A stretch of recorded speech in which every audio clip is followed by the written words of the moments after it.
Olá, seja bem-vindo de volta. Esta noite, vamos ouvir lendas esquecidas juntos. Há noites em que o mundo parece desacelerar por conta própria. O barulho da rua se dissolve, a luz artificial perde força e algo antigo retorna ao ar. Talvez seja o silêncio, talvez seja apenas a ausência de pressa. Se você chegou até aqui, é porque também sentiu esse chamado. Este é o Noites de Lendas Esquecidas, um lugar onde histórias antigas encontram ouvidos que ainda sabem escutar.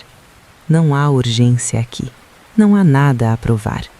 Apenas vozes que atravessaram séculos para chegar até você, nesta noite, neste instante. Se quiser continuar ouvindo, inscreva-se no canal. Mas antes de tudo, respire fundo. Ajuste-se onde estiver. Deixe que os ombros relaxem. Permita que o dia escorra para longe. E deixe que a história comece. Antes que houvesse nomes para os rios ou limites para as montanhas, os povos da América acreditavam que tudo havia nascido do gesto de seres maiores que o tempo. Não eram deuses distantes, inacessíveis, entronizados em palácios de mármore ou cercados por muros de ouro. Eram presenças que caminhavam entre nuvens e vales, que moldavam o barro com as próprias mãos, que conversavam com o vento como quem fala a um filho. Nos altiplanos andinos, onde o ar é fino e o céu parece mais próximo da terra, onde as montanhas se erguem como testemunhas silenciosas de tudo o que já foi e ainda será, dizia-se que Viracocha, o Criador de todas as coisas, caminhara sobre as águas silenciosas do lago Titicaca. Com palavras calmas, moldou o céu, a terra e os primeiros homens, ensinando-os a plantar, a observar as estrelas e a respeitar o ritmo da vida. Mas Viracocha não impôs sua presença. Depois de criar, afastou-se, como se soubesse que o mundo precisava aprender a caminhar sozinho. Como um pai que solta a mão do filho para que ele descubra o próprio equilíbrio. E talvez seja por isso que até hoje os povos andinos dizem que a criação nunca terminou completamente. Ela apenas continua, em silêncio, enquanto a chuva cai, enquanto as sementes brotam, enquanto os ventos atravessam montanhas que nenhum nome jamais conseguiu conter. Há algo profundamente reconfortante nessa ideia, a de que o mundo ainda está sendo criado, que cada amanhecer é um gesto renovado de existência, que nada está completamente acabado, completamente fechado, completamente perdido. Talvez por isso as lendas antigas nunca pareçam velhas. Elas carregam o mesmo sopro que deu forma às primeiras pedras, aos primeiros grãos de milho, ao primeiro fogo aceso sob um céu sem estrelas. E quando você escuta essas histórias à noite, não está apenas recordando o passado, está tocando algo que ainda respira, algo que nunca deixou de criar, algo que talvez ainda esteja criando você. Viracocha não deixou apenas a terra pronta. Ele deixou instruções sussurradas no vento, gravadas nas pedras, escritas no movimento dos rios. Os antigos diziam que se você soubesse observar com atenção, poderia ler essas instruções, não com os olhos, mas com algo mais profundo, uma forma de ver que não depende da luz. E assim, geração após geração aprendeu a ler o mundo, a entender que o formato de uma nuvem anunciava a chuva, que o voo de certos pássaros indicava a mudança de estação, que o silêncio repentino da floresta significava que algo grande se aproximava. Não eram superstições, eram leituras, interpretações de um livro que nunca foi escrito, apenas vivido. Mais ao norte, entre florestas densas, vales profundos e cidades de pedra erguidas com a paciência de gerações, os povos mesoamericanos falavam de um Deus que não vinha para dominar, mas para ensinar. Quetzalcóatl, a serpente emplumada, trazia o equilíbrio entre céu e terra, entre o instinto e o pensamento. Seu corpo era coberto de plumas verdes como as folhas mais jovens da selva. Suas escamas brilhavam como jade molhado sob a luz da lua, e seu movimento era ao mesmo tempo o rastejo da cobra e o vôo da águia. Dizia-se que foi ele quem deu aos homens o milho, quem lhes ensinou a contar o tempo e a observar os ciclos do sol. Não por imposição, não por decreto divino gravado em tábuas de pedra, mas por paciência. Quetzalcóatl não exigia a adoração. Ele oferecia conhecimento. Sentava-se com os homens ao redor do fogo e explicava, com a calma de quem tem toda a eternidade, como as estrelas se moviam, como as plantas cresciam, como o tempo era feito de ciclos que se repetiam e se renovavam. E quando sentiu que os homens já sabiam o suficiente para seguirem sozinhos, ele partiu. Dizem que desceu até o oceano, onde construiu uma jangada de serpentes entrelaçadas e desapareceu no horizonte, prometendo retornar apenas quando os homens se esquecessem do respeito pela vida. Essa promessa ficou suspensa no ar por séculos, como fumaça que nunca se dissipa completamente. E ainda hoje, em noites calmas como esta, alguns acreditam que o vento que passa entre as folhas é o sussurro distante da serpente emplumada, lembrando que sabedoria nunca deve ser usada para destruir, que conhecimento sem respeito é apenas poder, e poder sem sabedoria é apenas destruição. Há quem diga que quando os conquistadores chegaram pelo mar, muitos acreditaram que aquela era a volta prometida, que Quetzalcóatl finalmente retornava. Mas logo perceberam que aqueles homens não vinham ensinar, vinham tomar. E talvez tenha sido nesse momento que a lenda mudou de sentido. Deixou de ser promessa de retorno e passou a ser aviso. Quetzalcóatl não voltaria enquanto os homens ainda usassem o conhecimento como arma, enquanto ainda confundissem poder com sabedoria, enquanto ainda acreditassem que conquistar era mais importante que compreender. E assim, a serpente emplumada segue ausente, mas presente, como uma memória que nunca se apaga completamente, como uma voz que você escuta nos momentos de silêncio, quando o mundo para de gritar e você finalmente consegue ouvir. Nos Andes, a terra nunca foi apenas solo, ela sempre foi presença. Pachamama é a mãe de tudo o que cresce, respira e retorna. Ela não fala alto, não exige templos grandiosos, não pede sacrifícios dramáticos. Seu culto acontece em gestos simples, uma oferenda enterrada, um punhado de folhas de coca deixado em uma encruzilhada, um agradecimento em voz baixa, um momento de pausa antes da colheita. Os antigos acreditavam que Pachamama escutava tudo, os passos, os pensamentos, as intenções. E talvez por isso o silêncio da terra à noite pareça tão atento, como se o mundo estivesse, por um instante, ouvindo você também. Não há julgamento nesse olhar, apenas escuta. Pachamama não pune, ela equilibra. Se você tira demais, ela retira. Se você devolve, ela multiplica. É uma relação de reciprocidade tão antiga quanto as próprias montanhas.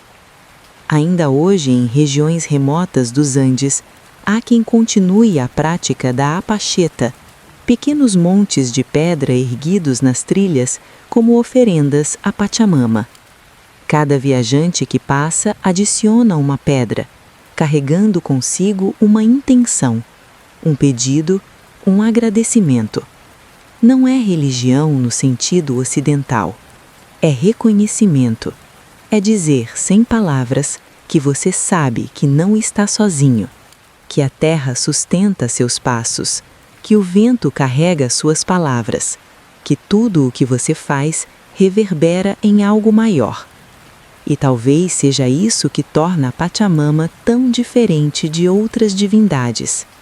Ela não está acima, ela está abaixo, ao redor, dentro. Ela é o chão que você pisa, a comida que você come, o ar que você respira. Não há como escapar dela, nem há razão para tentar. Os camponeses andinos ainda falam com Pachamama, não como quem reza, mas como quem conversa. Antes de plantar, explicam o que vão fazer, pedem permissão, agradecem antecipadamente pela colheita e depois, quando colhem, deixam sempre uma parte no campo, não como imposto ou obrigação, mas como devolução, como reconhecimento de que nada é realmente seu. Tudo é emprestado, tudo retorna, e quanto mais você entende isso, mais fácil fica viver, porque você deixa de carregar o peso da posse, deixa de acreditar que precisa segurar tudo com força. Você apenas recebe, usa e devolve, e assim o ciclo continua. Muito antes do nome Brasil existir, os povos originários já escutavam o céu. Entre os Tupi-Guarani, dizia-se que Tupã manifestava sua presença no som do trovão e na luz do relâmpago, não como castigo, não como ameaça, mas como comunicação. Tupã falava através do céu para lembrar aos homens que tudo estava conectado: a chuva, a floresta, os animais, os próprios humanos. Quando a tempestade passava, vinha o cheiro de terra molhada, aquele aroma antigo que parece despertar memórias que você nem sabia que tinha, e com ele a certeza de que o mundo havia sido renovado mais uma vez. Tupã não era vingativo, ele era força, energia pura, sem moralidade humana. Ele apenas era. E quando trovejava, o que ele dizia era simples: eu existo, vocês existem, e ambos fazemos parte do mesmo tecido. Há relatos de que antes de grandes decisões, os pajés escutavam o céu, não para receber ordens, não para pedir permissão, mas para sentir o tom do mundo. Se o trovão vinha forte e claro, era sinal de que o tempo estava aberto, que as forças maiores estavam atentas, que a energia do mundo estava disponível. Se o céu permanecia em silêncio, era preciso esperar. Não porque Tupã estivesse ausente, mas porque talvez a resposta ainda não estivesse pronta. Talvez o mundo ainda estivesse decidindo. E havia sabedoria em esperar, em não forçar, em deixar que o tempo fizesse seu trabalho. Essa relação com o divino era menos sobre obediência e mais sobre sintonia. Os antigos não temiam os deuses, eles os respeitavam. E havia uma diferença enorme entre as duas coisas. O medo paralisa, o respeito ensina. E Tupã, em seu silêncio trovejante, ensinava que o mundo não girava em torno dos homens, mas que os homens podiam aprender a girar junto com o mundo. Podiam aprender a sentir o ritmo, a dançar com a tempestade em vez de fugir dela. E quando você aprende isso, algo muda. Você deixa de estar no mundo como invasor e passa a estar nele como parte. Para esses povos antigos, o tempo não corria em linha reta. Ele girava, como as estações, como o dia e a noite, como a própria respiração. As histórias não tinham começo nem fim definitivos. Elas eram contadas para serem lembradas, e lembradas para não se perderem. Talvez seja por isso que, mesmo agora, essas lendas ainda encontrem espaço na noite, não como passado distante, mas como presença suave. Elas não exigem que você acredite nelas, apenas que você as escute. E ao escutá-las, algo muda. Não de forma brusca, apenas um pequeno deslocamento interno, como quando você muda de posição na cama e percebe que respirava de forma errada o tempo todo. Um ajuste mínimo que traz alívio imenso. Há uma lenda guarani que fala sobre a criação da noite. No princípio, diziam, não havia escuridão. O mundo era iluminado sem pausa, sem descanso, sem sombra. E os primeiros seres humanos, exaustos pela luz constante, incapazes de fechar os olhos, incapazes de descansar, pediram aos deuses um lugar onde pudessem dormir. Tupã escutou e pediu à filha da noite, Nyamandu Ruetê, que trouxesse a escuridão como presente. Mas a escuridão veio tão profunda, tão completa, tão absoluta, que os homens se assustaram. Não conseguiam ver uns aos outros, não conseguiam encontrar o caminho de casa, não conseguiam distinguir onde terminava a terra e onde começava o abismo. Então Tupã, com a paciência de quem compreende que aprender leva tempo, ensinou-lhes a acender o fogo. E foi assim que o equilíbrio nasceu. Luz e sombra, dia e noite, vigília e sono. Cada coisa no seu tempo, cada tempo com sua função. Essa lenda carrega algo que muitas narrativas ocidentais esquecem. A escuridão não é inimiga, ela é repouso, é renovação. É o espaço onde os olhos descansam e os sonhos acontecem. É o lugar onde o mundo se refaz. E talvez seja por isso que ouvir histórias à noite pareça tão natural. Porque a noite sempre foi o momento de contar, de lembrar, de passar adiante aquilo que não pode ser escrito, mas precisa ser preservado. A noite é o território da memória, e a memória, quando compartilhada, se torna lenda. Nas terras baixas da Amazônia, onde os rios se multiplicam como veias de um corpo vivo, onde a água e a floresta se confundem, existia a crença de que o mundo estava sustentado por uma grande serpente. Não Quetzalcóatl, mas outra, mais antiga, mais silenciosa. Boiúna, diziam alguns, outros chamavam de Boitutá. Seu corpo era tão longo que circulava toda a terra, e quando ela se movia, os rios mudavam de curso. Não era um ser maligno, apenas vasto, e seu movimento era lento, porque tudo que sustenta o mundo precisa de paciência. Os povos ribeirinhos contavam que em certas noites era possível ver o brilho de seus olhos emergindo das águas. Não para atacar, não para ameaçar, apenas para lembrar que ela ainda estava lá, sustentando, esperando. Essa serpente não exigia sacrifícios, não pedia adoração. Ela apenas existia, como a própria terra existe, como o rio existe, como a chuva existe. E talvez seja isso que torna essas lendas tão diferentes das mitologias europeias. Não há heróis matando monstros, não há dragões a serem vencidos, não há príncipes salvando princesas de torres impossíveis. Há apenas forças que coexistem, que se respeitam, que sabem que o equilíbrio é mais importante que a vitória. E quando você escuta essas histórias, algo dentro de você relaxa. Porque você percebe que não precisa vencer nada, não precisa conquistar nada, apenas coexistir, apenas respirar, apenas ser. Os pescadores da Amazônia ainda falam da boiúna com respeito. Dizem que quando encontram um trecho de rio que parece impossível de navegar, onde as águas giram sem razão aparente, é porque a serpente passou por ali recentemente. E eles não forçam, não tentam atravessar, apenas esperam.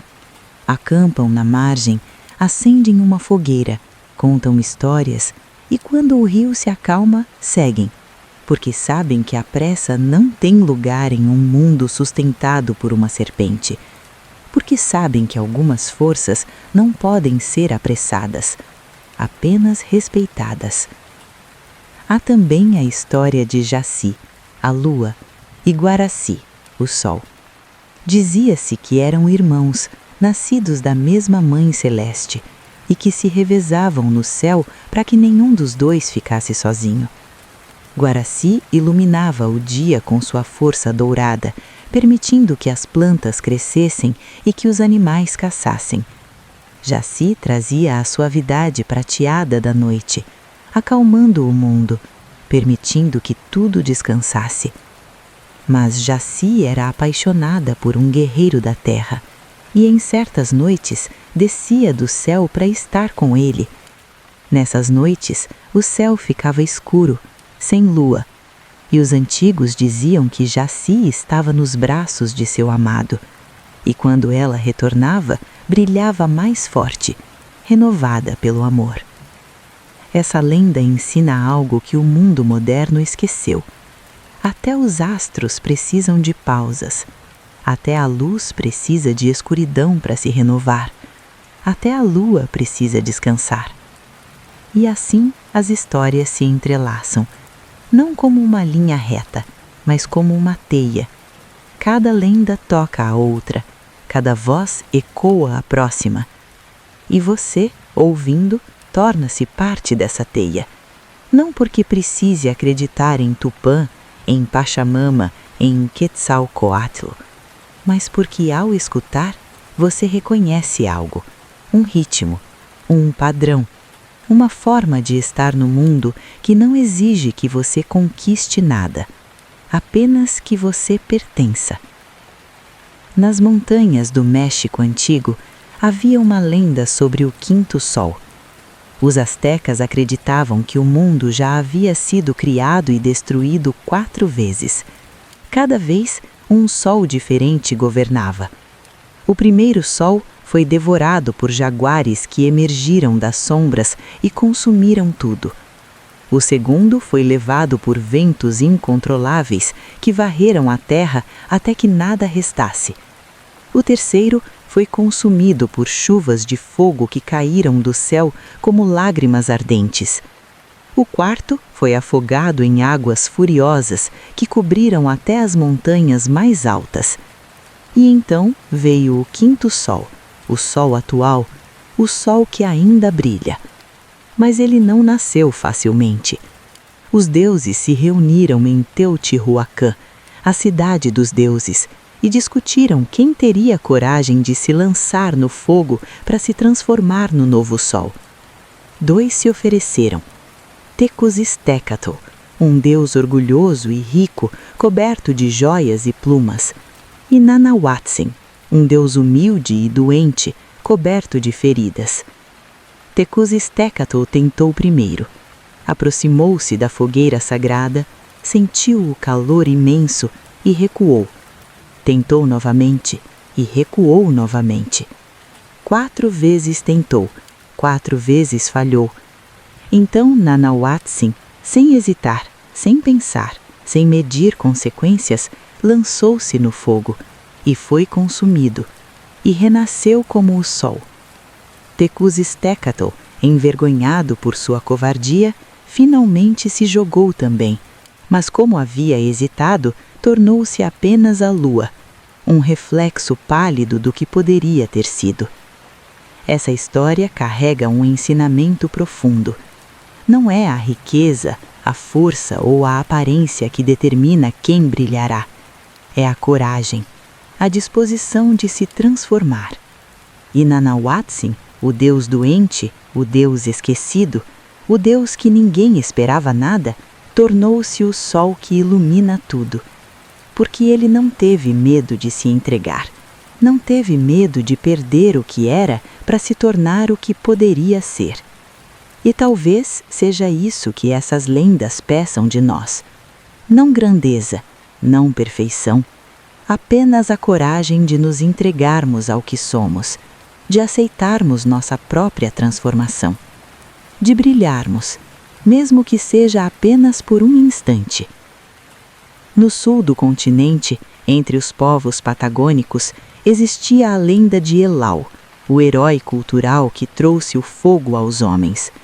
Mas Elau não roubou o fogo dos deuses, como prometeu na mitologia grega. Ele o recebeu de uma ave, que o guardava sob a asa, e em troca, Elau prometeu que os homens nunca mais matariam aquela espécie de pássaro. Foi um pacto, não uma conquista. E até hoje, dizem, aqueles que conhecem a história respeitam o acordo, porque sabem que o fogo não foi roubado, foi dado. E tudo o que é dado merece gratidão, não adoração, não sacrifício, apenas lembrança. Essa diferença é fundamental, Nas mitologias gregas, os heróis desafiam os deuses, roubam, conquistam, vencem. Nas lendas americanas, os heróis aprendem com eles, recebem, agradecem, respeitam. Não há rebeldia, há escuta. E talvez seja isso que o mundo moderno mais precisa.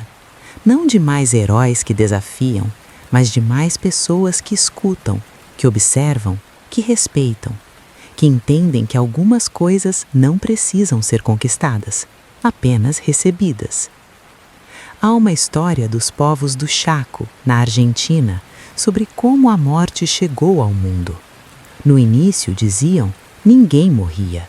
Os homens viviam para sempre e o mundo ficou tão cheio que não havia mais espaço. As árvores não conseguiam crescer porque não havia terra disponível. Os animais não encontravam comida porque tudo já estava ocupado. As crianças não tinham onde brincar porque cada centímetro de terra estava tomado. Então os anciãos se reuniram e decidiram que era necessário que alguns partissem. Não como castigo, não como punição, mas como necessidade. E assim a morte nasceu, não como inimiga, mas como parte do ciclo. E os primeiros a morrer foram os mais velhos, que partiram cantando, felizes por abrir espaço para os que viriam. Eles sabiam que a morte não era o fim, apenas uma mudança de forma. Essa visão transforma tudo. A morte não é fracasso, não é punição, não é o inimigo a ser vencido a qualquer custo. É apenas movimento, é apenas transformação, é apenas o próximo passo em um caminho que nunca termina realmente. E talvez seja por isso que quando você escuta essas histórias à noite, não sente medo, sente calma, porque elas dizem, de formas diferentes, a mesma coisa. Tudo está bem, você faz parte de algo maior, e mesmo quando você não estiver mais aqui, o mundo continuará. E isso não é triste, é reconfortante, porque significa que você nunca esteve sozinho e nunca estará. Entre os povos do altiplano boliviano, havia o costume de falar com as montanhas, não como metáfora, não como poesia, literalmente. Antes de cruzar um passo alto, os viajantes paravam e pediam permissão. Diziam o nome da montanha, explicavam por que precisavam passar, contavam de onde vinham e para onde iam e esperavam, não por uma resposta verbal, não por um trovão ou um sinal dramático, mas por um sinal interno, um vento favorável, uma sensação interna de clareza, uma certeza silenciosa de que era seguro seguir. E só então prosseguiam, porque sabiam que as montanhas eram seres, antigas, poderosas e merecedoras de respeito. Não se conquista uma montanha, apenas se pede licença para atravessá-la. Esse gesto aparentemente simples carrega uma sabedoria imensa. Ele reconhece que o mundo não é cenário, não é decoração, não é apenas pano de fundo para a jornada humana. É participante e que tudo o que você faz afeta algo, sempre. Cada passo que você dá sobre a terra deixa uma marca. Cada palavra que você diz vibra no ar. Cada pensamento que você tem ressoa em algum lugar. E quando você reconhece isso, o mundo deixa de ser hostil. Ele se torna companheiro. Difícil às vezes, exigente, desafiador, mas companheiro. No litoral brasileiro, entre os povos tupis, existia a lenda de Iara, a mãe das águas. Diziam que ela era uma mulher de beleza incomparável, metade humana, metade peixe, que vivia nos rios e cantava nas noites de lua cheia. Seu canto era tão belo, tão profundo, tão verdadeiro, que os homens se jogavam nas águas apenas para escutá-lo de perto, e muitos não voltavam. Não porque Iara os matasse, não porque ela os prendesse, mas porque eles escolhiam ficar. Escolhiam a beleza do canto em vez da dureza da terra. Escolhiam a fluidez da água em vez da solidez do chão. E assim se transformavam, lentamente, em seres das águas. Essa lenda não é sobre sedução, Não é sobre perigo, é sobre escolha, sobre o quanto estamos dispostos a abandonar por aquilo que amamos, e sobre como, às vezes, o que parece perda é apenas transformação. Yara não é vilã, ela não engana, ela não mente, ela apenas canta. E aqueles que a seguem não estão perdidos, estão apenas em outro lugar, escolheram outro caminho. E talvez seja isso que as lendas antigas entendem tão bem. Não há um único caminho, há muitos, e todos levam a algum lugar. Alguns voltam para casa, outros escolhem as águas, outros ainda escolhem as montanhas, ou o céu, ou a floresta. E todos estão certos, porque a jornada não é sobre chegar a um destino específico, é sobre escolher conscientemente onde você quer estar. Há também a história da mandioca, contada pelos povos guaranis com uma delicadeza que ainda emociona. Diziam que em uma aldeia nasceu uma criança de pele tão branca que parecia feita de luz. Seu nome era Mani. Ela cresceu rápida e radiante, iluminando tudo ao seu redor, mas morreu jovem, sem motivo aparente, como às vezes acontece com as coisas mais belas. Os pais a enterraram dentro da oca, perto do fogo, onde sempre estivera em vida, e todos os dias regavam o local com suas lágrimas. Até que, meses depois, uma planta nasceu ali. Ninguém a reconheceu. Ninguém sabia de onde viera. Quando cavaram a terra para ver suas raízes, encontraram um tubérculo branco, liso, do mesmo tom da pele de Mani, e perceberam que a criança não havia partido, apenas se transformado.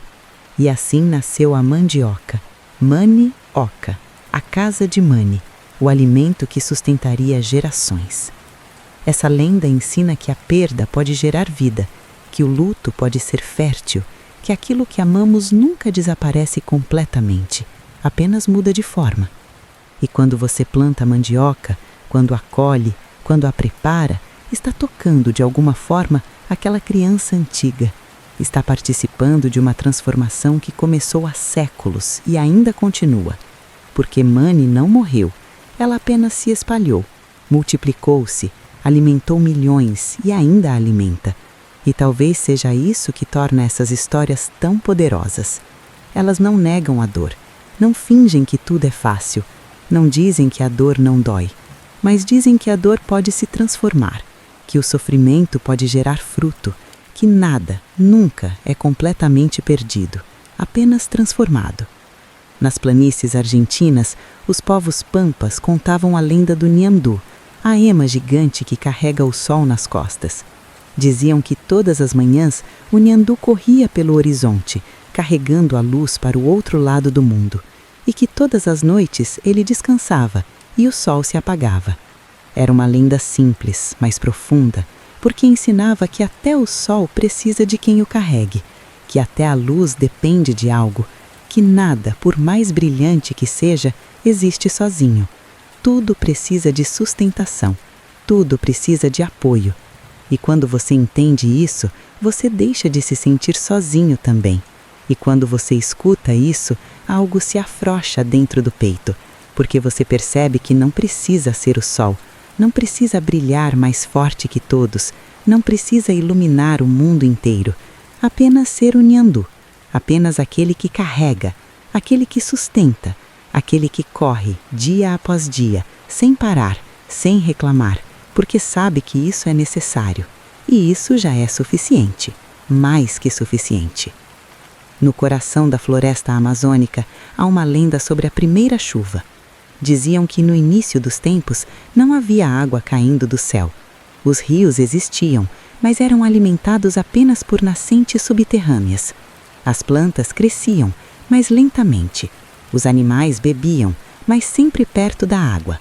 Até que uma velha índia, cansada de carregar água do rio até sua oca todos os dias, pediu aos deuses que facilitassem sua vida. E os deuses, tocados por sua persistência, perfuraram o céu, e a primeira gota caiu, depois outra, e outra, até que a chuva se tornou dilúvio. A velha índia, assustada, pediu que parassem, e os deuses riram gentilmente e explicaram que agora era tarde. A chuva havia sido liberada. mas prometeram que ela não cairia para sempre, apenas quando necessário. E assim nasceu o ciclo das estações. Essa lenda ensina algo importante sobre pedir, sobre desejar, sobre querer que as coisas sejam diferentes. Às vezes, quando você pede algo, recebe mais do que esperava e precisa aprender a lidar com a abundância. Precisa aprender que nem tudo pode ser controlado, que algumas coisas, uma vez liberadas, seguem seu próprio curso e que tudo bem, porque a chuva, mesmo quando excessiva, ainda é vida, ainda é renovação, ainda é necessária. Entre os povos Mapuche, no Chile, existe a lenda do Pilã, o espírito dos vulcões. Diziam que os vulcões não eram apenas montanhas, eram moradas de espíritos poderosos que guardavam segredos antigos. O Pilã manifestava-se através das erupções, mas não como raiva ou castigo, apenas como lembrança de que a Terra está viva, de que há forças sob nossos pés que são maiores que qualquer coisa que possamos imaginar, e que essas forças, quando se movem, transformam tudo. Os Mapuche não temiam o Pilã, eles o respeitavam, construíam suas aldeias longe dos vulcões, mas nunca longe demais, porque sabiam que o Pilã também trazia fertilidade. As cinzas vulcânicas tornavam a terra rica. As erupções criavam novos vales. A destruição, em algum momento, sempre se transformava em criação. E talvez seja essa a lição mais profunda de todas essas lendas. Que destruição e criação não são opostos, são parceiros. Trabalham juntos, dançam juntos. E que tentar separar um do outro é impossível. Porque tudo o que nasce, eventualmente morre, e tudo o que morre, eventualmente alimenta algo novo. É um ciclo, eterno, imutável e belo de uma forma estranha. Nas terras altas do Peru, os incas contavam a história dos 4 irmãos Ayar, que emergiram de uma caverna chamada Tambutoco, a janela das origens. Eles foram enviados pelo Deus Sol para encontrar um lugar onde fundar uma grande cidade. Cada irmão tinha um dom. Um era forte, outro era sábio, o terceiro era rápido, o quarto era paciente. Mas a jornada foi longa e difícil. Um dos irmãos transformou-se em pedra ao tentar mover uma montanha. Outro se transformou em pássaro ao tentar voar sobre um vale. O terceiro desapareceu nas profundezas de uma caverna. E apenas Ayar Manco, o paciente, chegou ao destino. E onde ele fincou seu bastão dourado, ali nasceu Cusco, o umbigo do mundo. Essa lenda ensina que nem todos os que começam a jornada a terminam, mas isso não significa fracasso. Cada irmão que se transformou contribuiu de alguma forma. A pedra tornou-se marco, o pássaro tornou-se mensageiro, a caverna tornou-se santuário, e Ayar Manco, sozinho no final, carregava todos eles consigo, porque ninguém chega a lugar algum verdadeiramente sozinho. Sempre há transformações pelo caminho, sempre há perdas, mas essas perdas não são vazias, elas alimentam o que vem depois. No Nordeste brasileiro, entre os povos que habitavam o sertão, existe a lenda da Caipora, a guardiã da floresta. Diziam que ela era uma mulher pequena, de cabelos vermelhos como fogo, que montava um porco do mato e protegia os animais. A caipora não era má, mas era justa. Se um caçador matava apenas o que precisava para comer, ela o deixava em paz. Mas se alguém caçava por esporte, por vaidade, por ganância, a caipora o punia. Fazia o caçador se perder na mata, fazia suas flechas errarem o alvo, fazia os animais desaparecerem. Não para sempre, apenas até que o caçador aprendesse, até que ele entendesse que a floresta não é despensa, é lar, e que tudo o que você tira precisa ser justificado. Essa lenda ecoa até hoje, porque de alguma forma todos nós sabemos que a caipora está certa, que não podemos simplesmente tomar o que queremos sem consequências, que tudo tem um custo e que se não pagarmos esse custo com consciência, pagaremos de outras formas, mais tarde, mais caro e às vezes tarde demais. Entre os povos do Alto Xingu, no Brasil, existe a lenda de Cuarupi, o ritual que traz os mortos de volta, não literalmente, mas em memória. O Cuarupi é celebrado com troncos de árvores decorados que representam os mortos do ano anterior. Durante dias a aldeia canta, dança, chora e celebra, e ao final os troncos são devolvidos à floresta, porque os mortos precisam seguir, não podem ficar presos aos vivos, mas também não podem ser esquecidos. O Cuarupi é esse equilíbrio entre lembrar e liberar, entre honrar e deixar ir. E talvez seja isso que o mundo moderno mais precisa reaprender. Como honrar sem prender, como lembrar sem ficar preso, como celebrar o que foi sem impedir o que virá. O Cuarupi ensina que luto não é vergonha, não é fraqueza, é necessário, mas também ensina que luto tem fim, que em algum momento você precisa devolver o tronco à floresta, precisa deixar que os mortos sigam e seguir também. Nas montanhas do Equador, os povos quichuas falam de Imbabura e Cotacachi, duas montanhas que eram amantes. Imbabura, o guerreiro, e Cotacachi, a mulher. Dizem que todas as noites, quando as nuvens cobrem seus picos, eles se encontram, conversam, lembram, planejam. E quando as nuvens se dissipam ao amanhecer, cada um retorna a seu lugar, separados pela distância, mas unidos pela memória. Essa lenda ensina que amor não precisa de proximidade constante. Às vezes, amor é apenas saber que o outro está lá, do outro lado do vale, sob o mesmo céu, respirando o mesmo ar. E isso basta. E quando você observa as montanhas cobertas de nuvens, algo dentro de você entende que distância não é abandono, que separação não é fim, que algumas conexões são tão profundas que atravessam vales, atravessam tempo, atravessam até a morte e permanecem, silenciosas, mas absolutas. Nas florestas do sul de Chile, os povos Huilliche contam a lenda da pincóia, a sereia que dança nas praias para trazer fartura. Quando ela dança de frente para o mar, os peixes se multiplicam. Quando dança de costas para o mar, os peixes se afastam. Não porque ela seja cruel, mas porque ela entende o equilíbrio. Entende que a abundância constante esgota, que é preciso períodos de escassez para que os ciclos se renovem. A pincóia não julga os pescadores, ela apenas dança, e cabe aos humanos observar, entender e respeitar. Essa lenda ensina que nem tudo depende de esforço. Às vezes você pode trabalhar duro e não colher nada.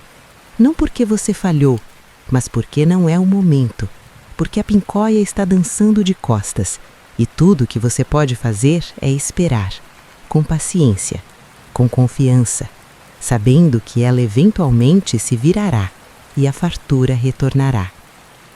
No Pampa uruguaio, há uma lenda sobre a criação das estrelas. Diziam que no início o céu era vazio, apenas escuridão, e os primeiros humanos, assustados pela imensidão do nada, pediram aos deuses que preenchessem o vazio.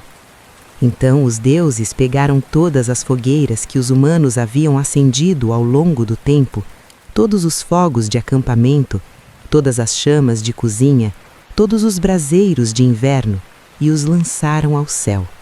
E cada chama se transformou em estrela.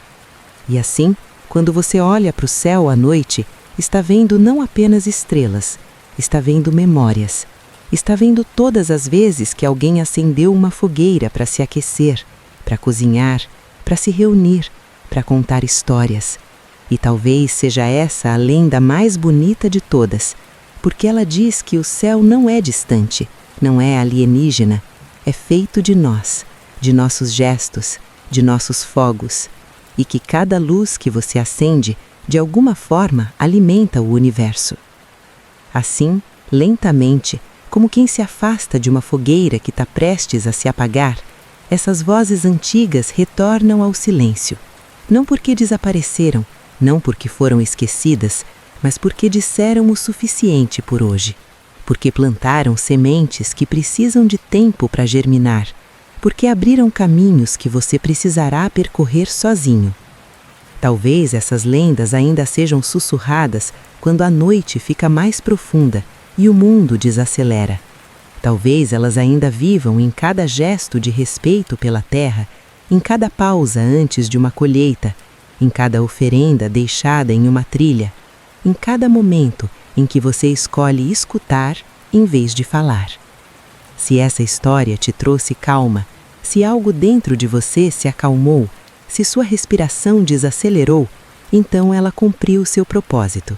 Não era para convencer, não era para ensinar, era apenas para lembrar que você faz parte de algo maior, que você nunca esteve sozinho e que a noite, com toda a sua escuridão, é apenas o espaço onde a memória descansa.